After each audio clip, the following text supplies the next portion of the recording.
Chapter 1. The Sound of the Shell. The boy with fair hair lowered himself down the last few feet of rock and began to pick his way toward the lagoon. Though he had taken off his school sweater and trailed it now from one hand, his grey shirt stuck to him and his hair was plastered to his forehead.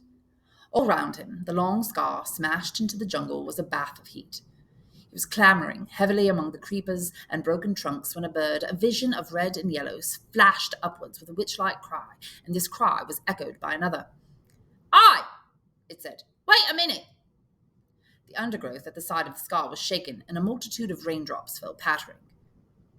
The fair boy stopped and jerked his stockings with an automatic gesture that made the jungle seem for a moment like the home counties. The voice spoke again. "I can't hardly move with all these creeper things." The owner of the voice came backing out of the undergrowth so that the twigs scratched on a greasy windbreaker. The naked crooks of his knees were plump, caught and scratched by the thorns. He bent down, removed the thorns carefully, and turned around. He was shorter than the fair boy, and very fat.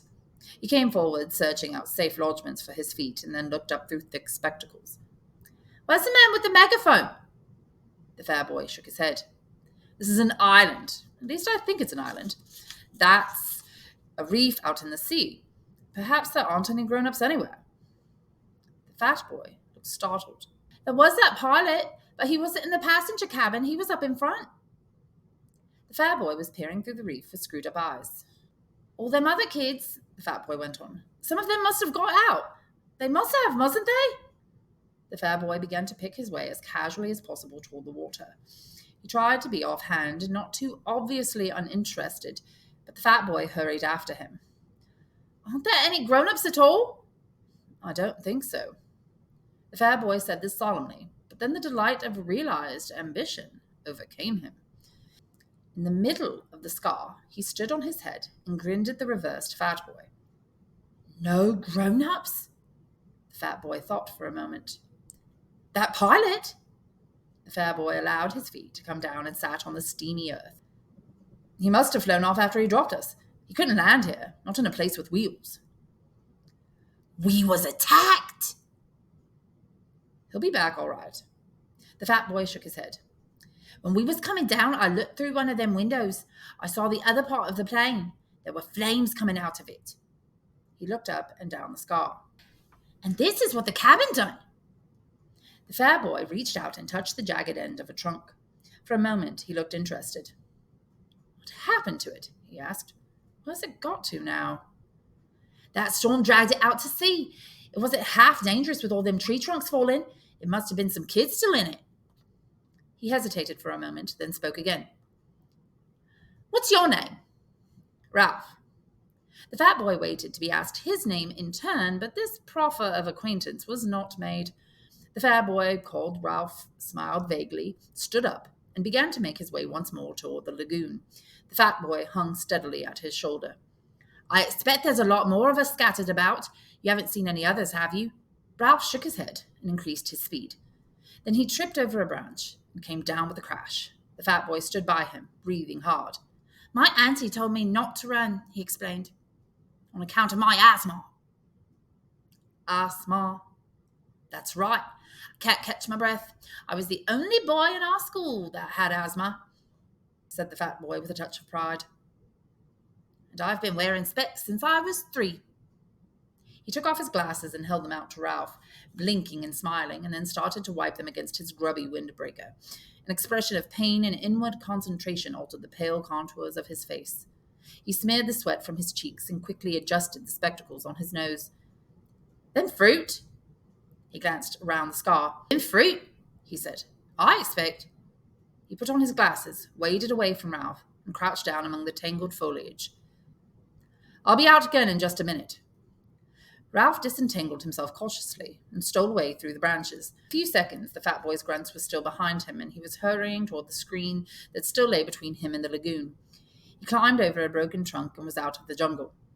The shore was fledged with palm trees. These stood or leaned or reclined against the light, and their green feathers were 100 feet up in the air. The ground beneath them was a bank covered with coarse grass, torn everywhere by the upheavals of fallen trees, scattered with decaying coconuts and palm saplings. Behind this was the darkness of the forest proper and the open space of the scar. Ralph stood, one hand against a grey trunk, and screwed up his eyes against the shimmering water. Out there, perhaps a mile away, the white surf flinked on a coral reef, and beyond that was the open sea, dark blue. Within the irregular arc of coral, the lagoon was still as a mountain lake, blue of all shades and shadowy green and purple. The beach between the palm terrace and the water was a thin stick, endless apparently, for to Ralph's left, the perspectives of palm and beach and water drew to a point at infinity, and always, almost visible, was the heat. He jumped down from the terrace. The sand was thick over his black shoes, and the heat hit him. He became conscious of the weight of clothes, kicked his shoes off fiercely, and ripped off each stocking with its elastic garter in a single movement. Then he leapt back on the terrace, pulled off his shirt, and stood there among the skull-like coconuts with green shadows from the palms and forest sliding over his skin. He undid the snake clasp of his belt, lugged off his shorts and pants, and stood there naked, looking at the dazzling beach and the water. He was old enough, 12 years and a few months, to have lost the prominent tummy of childhood, and not yet old enough for adolescence to have made him awkward. You could see now that he might make a boxer, as far as width and heaviness of shoulders went, but there was a mildness about his mouth and eyes that proclaimed no devil. He patted the palm trunk softly, and forced at last to believe in the reality of the island, laughed delightedly again, and stood on his head. He turned neatly onto his feet, jumped down to the beach, knelt and swept a double armful of sand into a pile against his chest. Then he sat back and looked at the water with bright, excited eyes. "Ralph!" The fat boy lowered himself over the terrace and sat down carefully, using the edge as a seat. "I'm sorry I've been such a time. Them fruit!" He wiped his glasses and adjusted them on his button nose. The frame had made a deep pink V on the bridge. He looked critically at Ralph's golden body, and then down at his own clothes. He laid a hand on the end of a zipper that extended down to his chest. "My auntie!" Then he opened the zipper with decision and pulled the whole windbreaker over his head. "There!" Ralph looked at him sidelong and said nothing. "I expect we want to know all the names," said the fat boy, "and make a list. We ought to have a meeting." Ralph did not take the hint, so the fat boy was forced to continue. "I expect we want to know all the names," said the fat boy, "and make a list. We ought to have a meeting." Ralph did not take the hint, so the fat boy was forced to continue. "I don't care what they call me," he said confidentially, "so long as they don't call me what they used to call me at school." Ralph was fairly interested. "What was that?" The fat boy glanced over his shoulder, then leaned toward Ralph. He whispered, "They used to call me Piggy." Ralph shrieked with laughter. He jumped up. "Piggy! Piggy! Ralph, please!" Piggy clasped his hands in apprehension. "I said I didn't want—" "Piggy! Piggy!" Ralph danced out into the hot air of the beach and then returned as a fighter plane with wings swept back and machine-gunned Piggy. "Shoo!" He dived in the sand at Piggy's feet and lay there laughing. "Piggy!"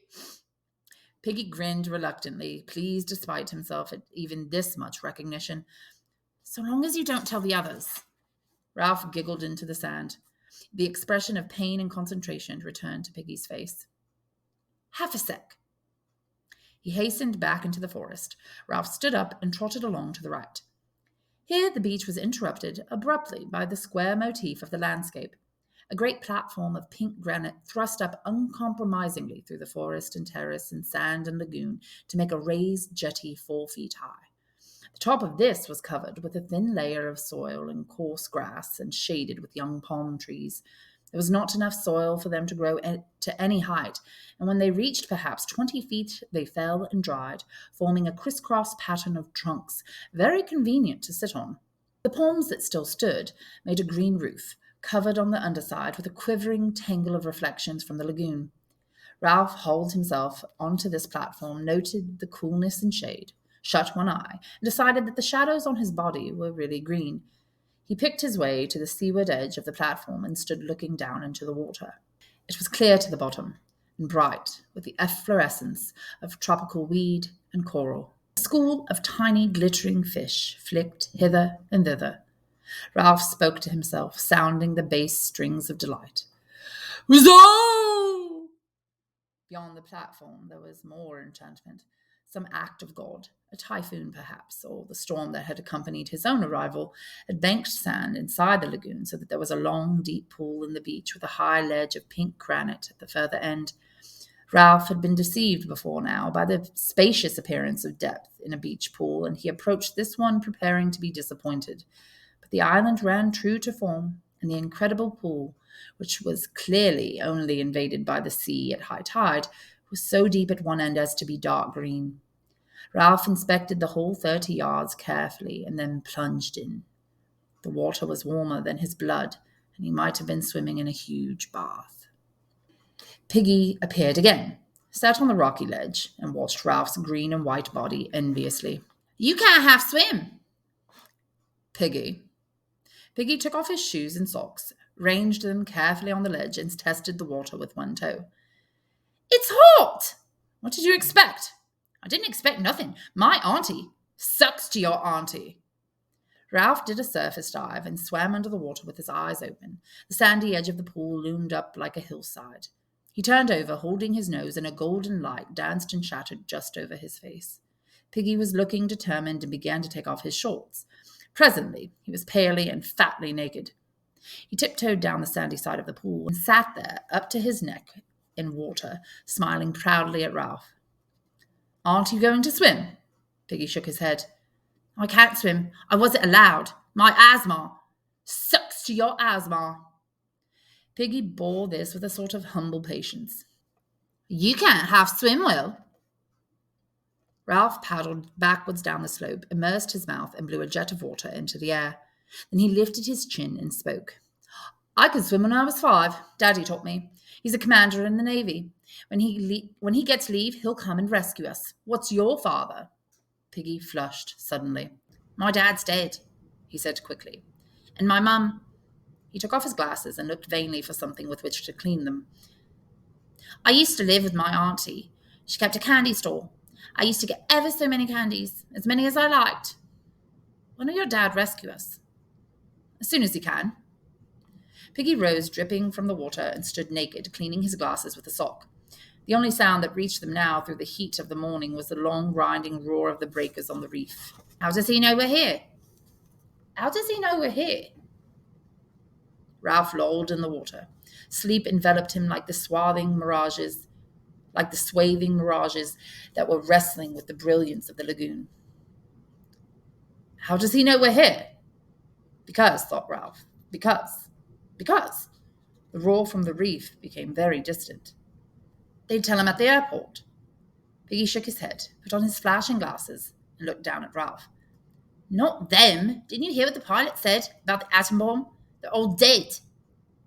Ralph pulled himself out of the water, stood facing Piggy, and considered this unusual problem.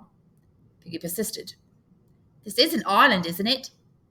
I climbed a rock, said Ralph slowly, and I think this is an island. They're all dead, said Piggy, and this is an island. Nobody don't know we're here. Your dad don't know. Nobody don't know. His lips quivered, and the spectacles were dimmed with mist. We may stay here till we die. With that word, the heat seemed to increase till it became a threatening weight, and the lagoon attacked them with a blinding effulgence. Get my clothes, muttered Ralph. Along there. He trotted through the sand, enduring the sun's enmity, crossed the platform, and found his scattered clothes. To put on a grey shirt once more was strangely pleasing. Then he climbed the edge of the platform and sat in the green shade on the convenient trunk. Piggy hauled himself up, carrying most of his clothes under his arms. Then he sat carefully on the fallen trunk near the little cliff that fronted the lagoon, and the tangled reflections quivered over him. Presently he spoke. We've got to find the others. We've got to do something. Ralph said nothing. Here was a coral island, protected from the sun. Ignoring Piggy's ill-omened talk, he dreamed pleasantly. Piggy insisted. How many of us are there? Ralph came forward and stood by Piggy. I don't know. Here and there little breezes crept over the polished waters beneath the haze of heat.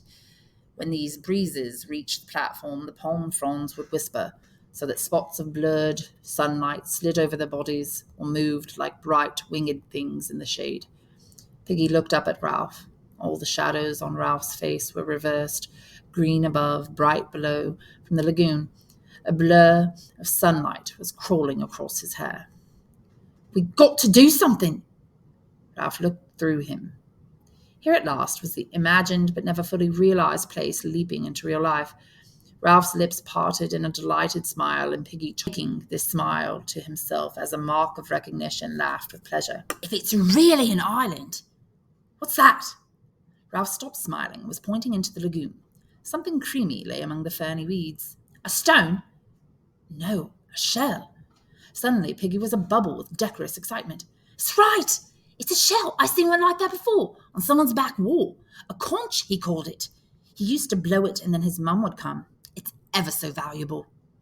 Near to Ralph's elbow, a palm sapling leaned out over the lagoon. Indeed, the weight was already pulling a lump from the poor soil, and soon it would fall. He tore out the stem and began to poke about in the water, while the brilliant fish flicked away on this side and that. Piggy leaned dangerously.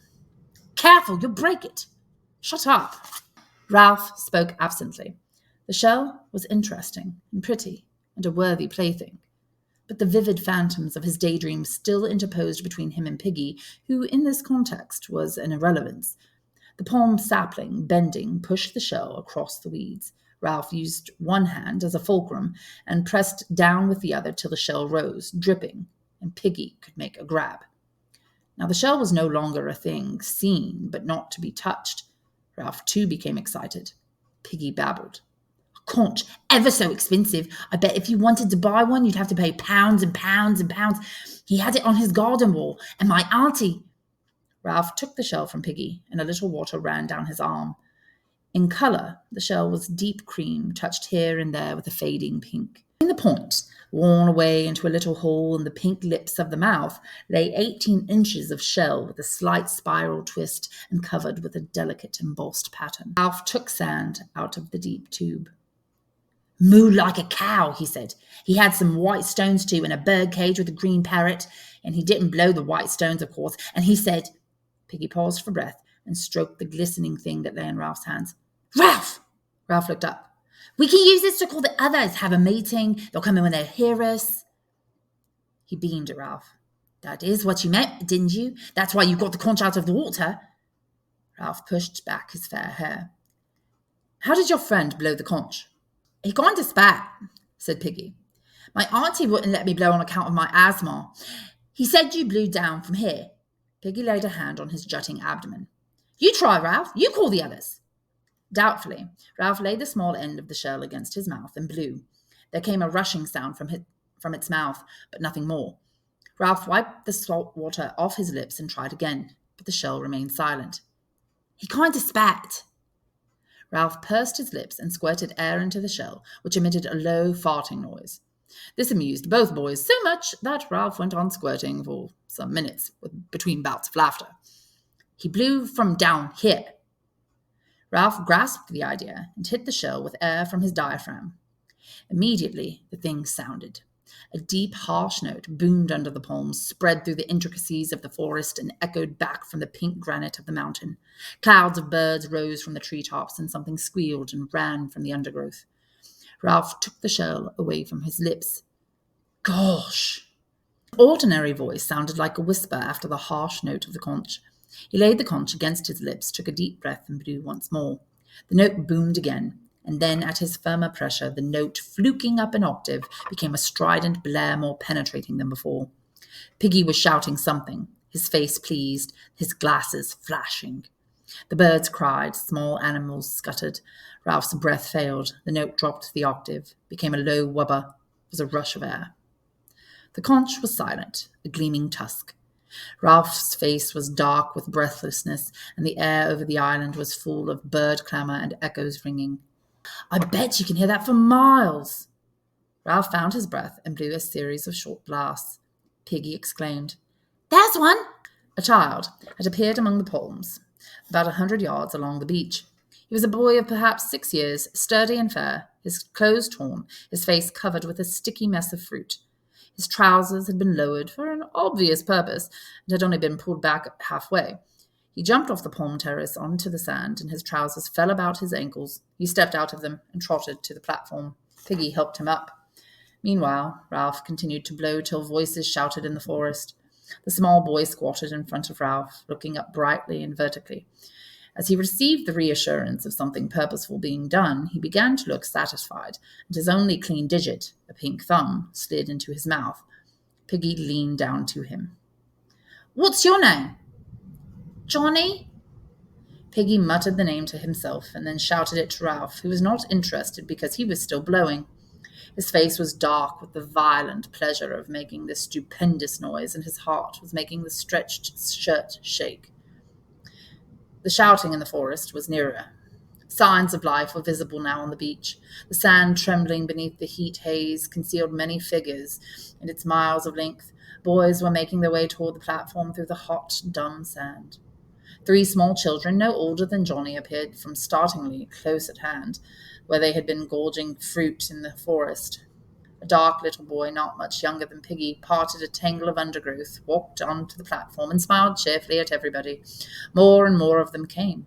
Taking their cue from the innocent Johnny, they sat down on the fallen palm trunks and waited. Ralph continued to blow short, penetrating blasts. Piggy moved among the crowd, asking names and frowning to remember them. The children gave him the same simple obedience that they had given to the men with the megaphones. Some were naked and carrying their clothes, others half naked, or more or less dressed in school uniforms, grey, blue, fawn, jacketed and jerseyed. There were badges, mottos even, stripes of colour and stockings and pullovers. Their heads clustered among the trunks in the green shade, heads brown, fair, black, chestnut, sandy, mouse-coloured, heads muttering, whispering, heads full of eyes that watched Ralph and speculated. Something was being done.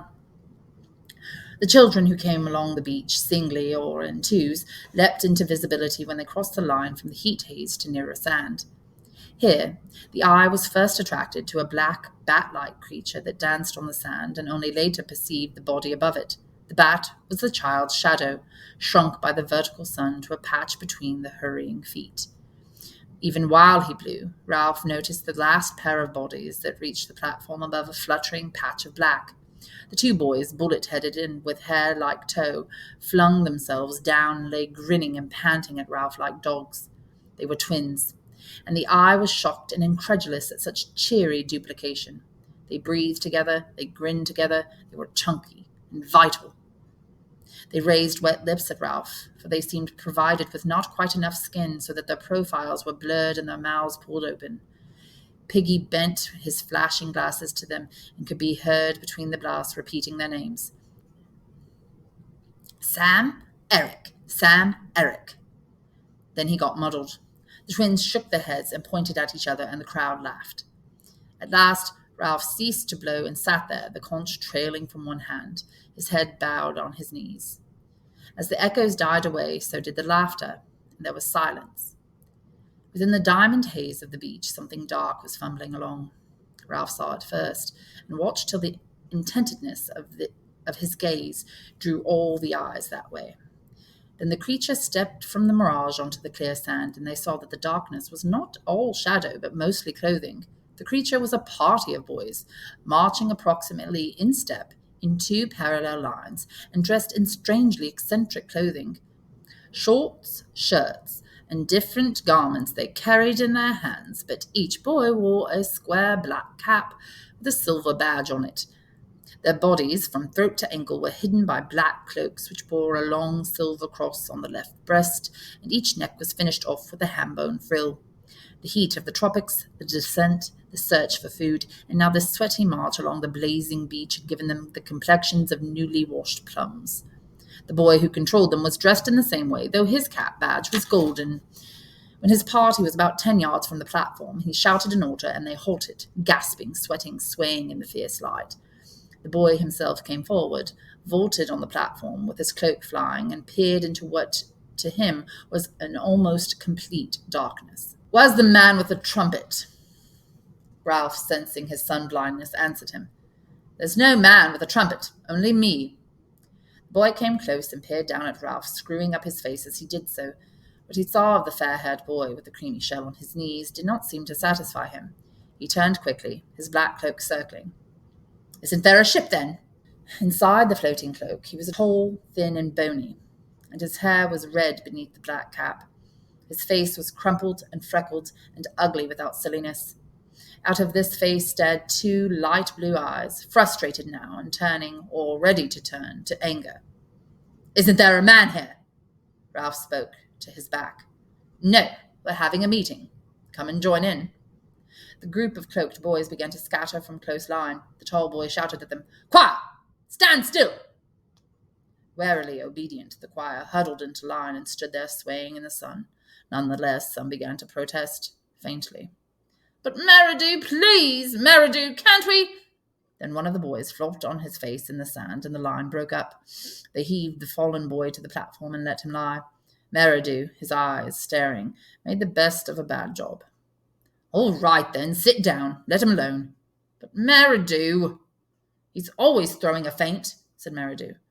"He did in Jib, and Addis, and at Matins over the placenta." This last piece of shop brought sniggers from the choir, who perched like blackbirds on the crisscross trunks and examined Ralph with interest. Piggy asked no names. He was intimidated by this uniform superiority and the offhand authority in Merridew's voice. He shrank to the other side of Ralph and busied himself with his glasses. Merridew turned to Ralph. "Aren't there any grown-ups?" "No." Merridew sat down on the trunk and looked round the circle. "Then we'll have to look after ourselves." Secure on the other side of Ralph, Piggy spoke timidly. "That's why Ralph made a meeting, so we can decide what to do. We've heard names. That's Johnny, those two, they're twins, Sam and Eric." "Which is Eric? You're Sam." "I'm Sam, and I'm Eric." "We'd better all have names," said Ralph, "so I'm Ralph." "We got most names," said Piggy. "Got 'em just now." "Kids' names," said Merridew. "Why should I be Jack? I'm Merridew." Ralph turned to him quickly. This was the voice of one who knew his own mind. "Then," went on Piggy, "that boy, I forgot." "You're talking too much," said Jack Merridew. "Shut up, fatty." Laughter arose. "He's not fatty," cried Ralph. "His real name's Piggy." "Piggy! Piggy! Oh, Piggy!" A storm of laughter arose, and even the tiniest child joined in. For the moment, the boys were a closed circuit of sympathy with Piggy outside. He went very pink, bowed his head, and cleaned his glasses again. Finally, the laughter died away, and the naming continued. There was Maurice, next in size among the choir boys to Jack, but broad and grinning all the same. There was a slight, furtive boy whom no one knew, who kept on to himself with an inner intensity of avoidance and secrecy. He muttered that his name was Roger, and was silent again. Bill, Robert, Harold, Henry. The choir boy, who had fainted, sat up against a palm trunk, smiled pallidly at Ralph, and said that his name was Simon. Jack spoke. "We've got to decide about being rescued." There was a buzz. One of the small boys, Henry, said that he wanted to go home. "Shut up," said Ralph absently. He lifted the conch. "Seems to me we ought to have a chief to decide things." "A chief? A chief?" "I ought to be chief," said Jack with simple arrogance, "because I'm chapter chorister and head boy. I can sing C sharp." Another buzz. "Well then," said Jack, He hesitated. The dark boy, Roger, stirred at last and spoke up. "Let's have a vote." "Yes, vote for chief. Let's vote." This toy of voting was almost as pleasing as the conch. Jack started to protest, but the clamour changed from the general wish for a chief to an election by a claim of Ralph himself. None of the boys could have found good reason for this. What intelligence had been shown was traceable to Piggy, while the most obvious leader was Jack. But there was a stillness about Ralph as he sat that marked him out. There was his size, his attractive appearance, and most obscurely, yet most powerfully, there was the conch.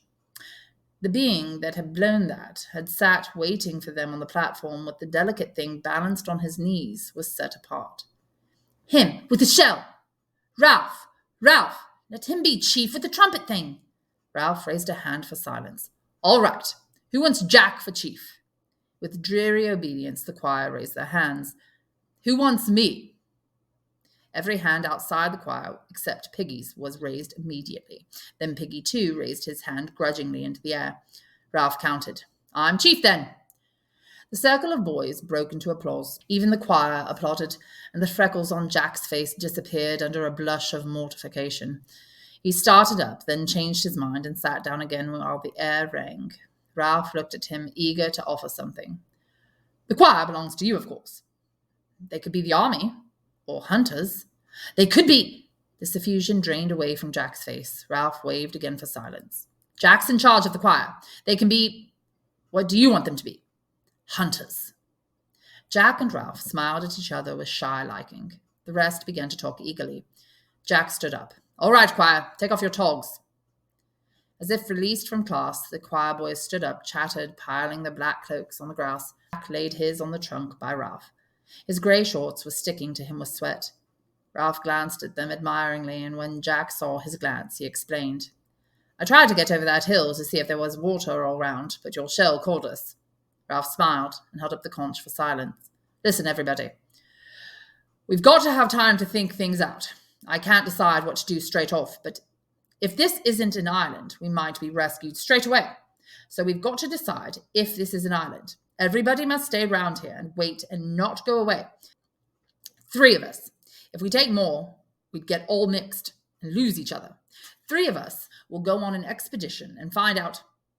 I'll go, and Jack and he looked round the circle of eager faces. There was no lack of boys to choose from. Simon. The boys round Simon giggled. He stood up, laughing a little. Now that the pallor of his faint was over, he was a skinny, vivid little boy, with the glance coming from under a hut of straight hair that hung down black and coarse. He nodded at Ralph. I'll come. And I? Jack snatched from behind him a sizable sheath knife and clouted it into a trunk. The buzz rose and died away. Piggy stirred. I'll come. Ralph turned to him. You're no good on a job like this. All the same. We don't want you, said Jack flatly. 3's enough. Piggy's glasses flashed. I was with him when he found the conch. I was with him before anyone else was. Jack and the others paid no attention. There was a general dispersal. Ralph, Jack, and Simon jumped off the platform and walked along the sand past the bathing pool. Piggy hung bumbling behind them. If Simon walks in the middle of us, said Ralph, then we could talk over his head. The 3 of them fell into step. This meant that every now and then Simon had to do the double shuffle to catch up with the others. Presently, Ralph stopped and turned back to Piggy. Look. Jack and Simon pretended to notice nothing. They walked on. You can't come. Piggy's glasses were misted again, this time with humiliation. You told him after what I said? His face flushed. His mouth trembled. After what? After I said I didn't want... What on earth are you talking about? About being called Piggy. I said I didn't care as long as they didn't call me Piggy, and I said not to tell him, and you went and said it straight out. Stillness descended on them. Ralph, looking with more understanding at Piggy, saw that he was hurt and crushed. He hovered between the 2 courses of apology and further insult. Better Piggy than Fatty, he said at last, with the directness of genuine leadership. And anyway, I'm sorry if you feel like that. Now go back, Piggy, and take names. That's your job. So long. He turned and raced after the other 2. Piggy stood, and the rose of indignation faded slowly from his cheeks. He went back onto the platform. 3 boys walked briskly on the sand. The tide was low, and there was a strip of weed-strewn beach that was almost as firm as a road. A kind of glamour was spread over them in the scene, and they were conscious of the glamour and made happy by it. They turned to each other, laughing excitedly, talking, not listening. The air was bright. Ralph, faced by the task of translating all this into an explanation, stood on his head and fell over. When they had done laughing, Simon stroked Ralph's arm shyly, and they had... It's kind of weird. A kind of glamour was spread over them in the scene, and they were conscious of the glamour and made happy by it. They turned to each other, laughing excitedly, talking, not listening. The air was bright. Ralph, faced by the task of translating all this into an explanation, stood on his head and fell over. When they had done laughing, Simon stroked Ralph's arm shyly, and they had to laugh again. Come on, said Jack presently. We're explorers. We'll go to the end of the island, said Ralph, and look round the corner. If it is an island. Now, toward the end of the afternoon, the mirages were settling a little. They found the end of the island quite distinct and not magicked out of shape or sense. There was a jumble of the usual squareness, with one great block sitting out in the lagoon. Seabirds were nesting there. Like icing, said Ralph, on a pink cake. We shan't see round this corner, said Jack, because there isn't one. Only a slow curve, and you can see the rocks get worse. Ralph shaded his eyes and followed the jagged outline of the crags toward the mountain. This part of the beach was nearer the mountain than any other they had seen. We'll try climbing that mountain from there, he said. I should think this is the easiest way. There's less of that juggly stuff. More pink rock. Come on.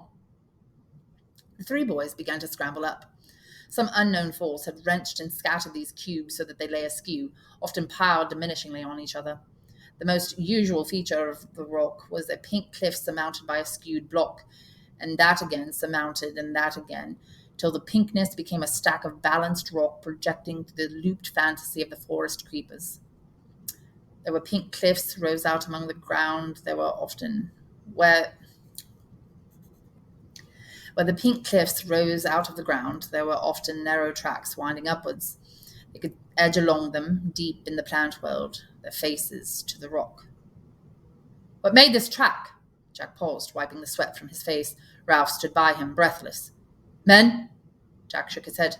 Animals? Ralph peered into the darkness under the trees. The forest minutely vibrated. Come on. The difficulty was not the steep ascent around the shoulders of the rock, but the occasional plunges through the undergrowth to get to the next path. Here the roots and stems of creepers were in such tangles that the boys had to thread through them like pliant needles. Their only guide, apart from the brown ground and occasional flashes of light through the foliage, was the tendency of slope, whether this hole, laced as it was with the cables of creeper, stood higher than that. Somehow they moved up. Immured in these tangles at perhaps their most difficult moment, Ralph turned with shining eyes to the others. Wacko, wizard, smashing. The cause of their pleasure was not obvious. All three were hot, dirty, and exhausted. Ralph was badly scratched. The creepers were as thick as their thighs and left little but tunnels for further penetration. Ralph shouted experimentally, and they listened to the muted echoes. This is real exploring, said Jack. I bet nobody's been here before. To draw a map, said Ralph, only we haven't any paper. We could make scratches on bark, said Simon, and rub black stuff in. Again came the solemn communion of shining eyes in the gloom.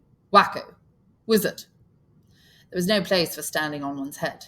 This time, Ralph expressed the intensity of his emotion by pretending to knock Simon down, and soon they were a happy, heaving pile in the underdusk. When they had fallen apart, Ralph spoke first. Got to get on. The pink granite of the next cliff was further back from the creepers and trees so that they could trot up the path. This again led to more open forest so that they had a glimpse. Dang it, oh my gosh. The pink granite of the next cliff was further back from the creepers and trees so that they could trot up the path. This again led into more open forest so that they had a glimpse of the spread sea. With openness came the sun. It dried the sweat that had soaked their clothes in the dark, damp heat. At last the way to the top looked like a scramble over pink rock, with no more plunging through darkness. The boys chose their way through defiles over heaps of sharp stone. Look, look! High over this end of the island, the shattered rocks lifted up their stacks and chimneys. This one, against which Jack leaned, moved with a grating sound when they pushed. Come on! But not come on to the top. The assaults on summit must wait while the three boys accepted this challenge. The rock was as dark as a small motor car. Heave! Sway back and forth. Catch the rhythm. Heave! Increase the swing of the pendulum. Increase, increase. Come up and bear against the point of the furthest balance. Increase, increase. Heave! The great rock loitered, poised on one toe, decided not to return, moved through the air, fell, struck, turned over, leapt droning into the air, and smashed a deep hole in the canopy of the forest. Echoes and birds flew, white and pink dust floated. The forest further down shook as with the passage of an enraged monster, and then the island was still. Wacko, like a bomb, weow! Not for 5 minutes could they drag themselves away from this triumph, but they left at last. The way to the top was easy after that. As they reached the last stretch, Ralph stopped. Golly! They were on the lip of a circular hollow in the side of the mountain. This was filled with a blue flower, a rock plant of some sort, and the overflow hung down the vent and spilled lavishly among the canopy of the forest. The air was thick with butterflies, lifting, fluttering, and settling. Beyond the hollow was the square top of the mountain, and soon they were standing on it. They had guessed before that this was an island, clambering among the pink rocks, with the air on either side and the crystal heights of air. They had known by some instinct that the sea lay on every side, but there seemed something more fitting in leaving the last word till they stood on the top and could see a circular horizon of water. Ralph turned to the others. This belongs to us. It was roughly boat-shaped, humped near this end, with behind them the jumbled descent to the shore. On either side, rocks, cliffs, treetops, and a steep slope. Forward there, the length of the boat, a tamer descent, tree-clad with hints of pink, and then the jungly flat of the island, dense, green, but drawn at the end to a pink tail. There, where the island petered out in the water, was another island, a rock, almost detached, standing like a fort, facing them across the green with one bold pink bastion. The boys surveyed all this, then looked out to sea. They were high up, and the afternoon had advanced. The view was not robbed of sharpness by mirage. That's a reef, a coral reef. I've seen pictures like that. The reef enclosed more than one side of the island, lying perhaps a mile out and parallel to what they now thought of as their beach. The coral was scribbled in the sea as though a giant had bent down to reproduce the shape of the island in a flowing chalk line, but tired before he had finished. Inside was a peacock water, rocks and weeds showing as in an aquarium. Outside was the dark blue of the sea. The tide was running so that long streaks of foam tailed away from the reef, and for a moment they felt that the boat was moving steadily astern. Jack pointed down. That's where we landed. Beyond falls and cliffs there was a gash visible in the trees. There were splintered trunks and then the drag, leaving only a fringe of palm between the scar and the sea. There, too, jutting into the lagoon, was the platform, with insect-like figures moving near it. Ralph sketched a twinning line from the bald spot on which they stood down a slope, a gully through flowers round and down the rock where the scar started. That's the quickest way back. Eyes shining, mouths open, triumphant, they savoured the right of domination. They were lifted up, were friends. There's no village smoke, and no boats, said Ralph wisely. We'll make sure later, but I think it's uninhabited. We'll get food, cried Jack. Hunt, catch things until they fetch us. Simon looked at them both, saying nothing but nodding till his black hair flopped backwards and forwards. His face was glowing. Ralph looked down the other way, where there was no reef. Steeper, said Jack. Ralph made a cupping gesture. That's a bit of forest down there. The mountain holds it up. Every point of the mountain held up trees. Flowers and trees.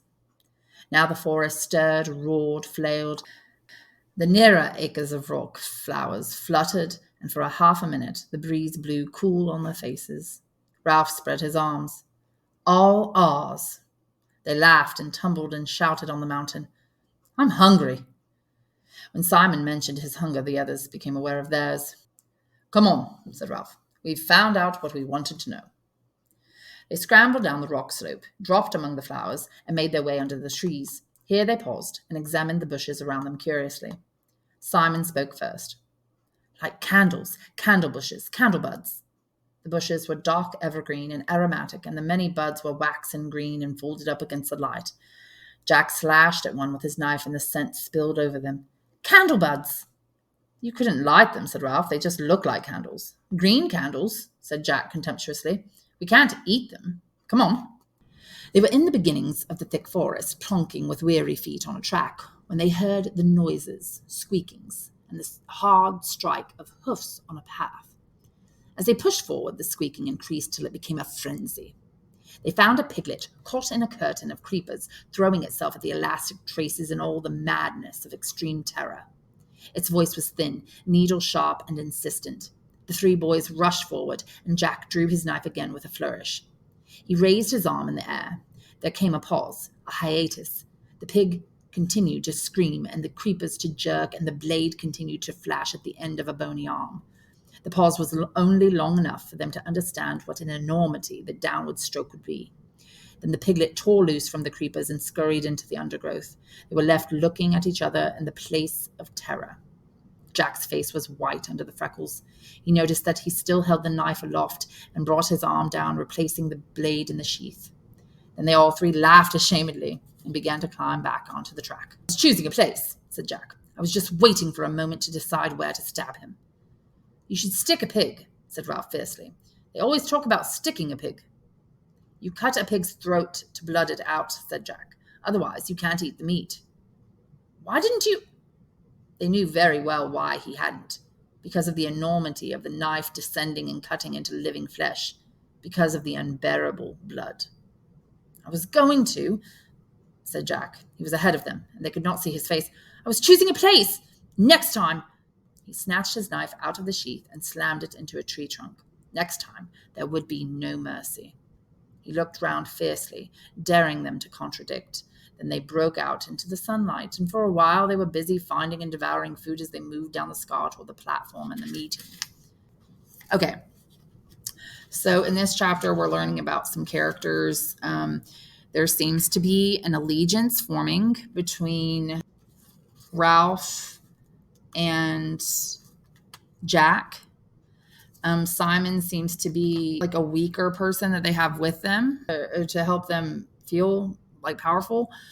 Piggy seems to be the more intelligent one, even though he is more humble.